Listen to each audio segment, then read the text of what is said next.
So, రీసెంట్‌గా మన కన్సల్టెన్సీలో ఒక పర్సన్ పేరు చెప్పను. హెచ్4 ఈఏడీ మీద ఉన్నాడు. సారీ, హెచ్4 ఈఏడీ మీద కూడా లేడు. హెచ్4 వీసా మీద యూఎస్‌కొచ్చారనమాట. సో, తనకి స్టూడెంట్ వీసాకి కన్వర్ట్ చేయాలి అన్నారు.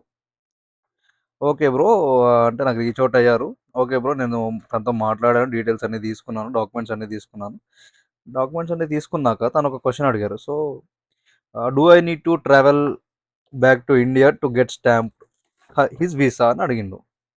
సో, అవసరం లేదు బ్రో, మీకు స్టాంపింగ్ అవసరం లేదు అని నేను చెప్పేశాను. బట్ మళ్ళీ ఒక 3-4 డేస్ తర్వాత మళ్ళీ రీచ్ అవుట్ అయ్యి, ఇట్లా నేను బయట కనుక్కున్నాను బ్రో, తనకంట ఇద్దరు మెక్సికో అని బార్డర్ క్రాస్ చేసి కానీ, లేకుంటే విత్ ఇన్ ద యూఎస్లో స్లాట్ బుక్ చేసుకొని మళ్ళీ వీసా ఇంటర్వ్యూకి వెళ్ళాలి అని ఎవరో చెప్పారంట. బట్ అంత అవసరం అయితే ఏం లేదు.